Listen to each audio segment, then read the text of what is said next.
Well, ain't nobody here, man. Most of the people are staying in the home at home. Nobody is getting out.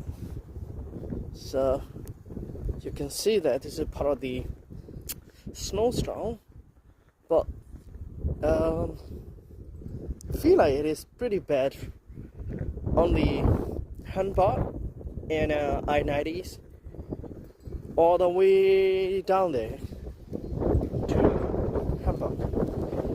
But right now,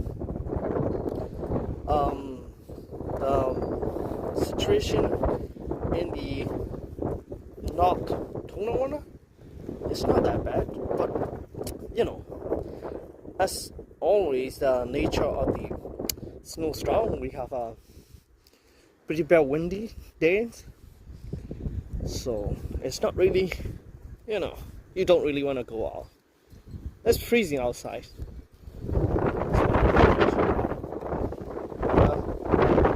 Take care, stay safe.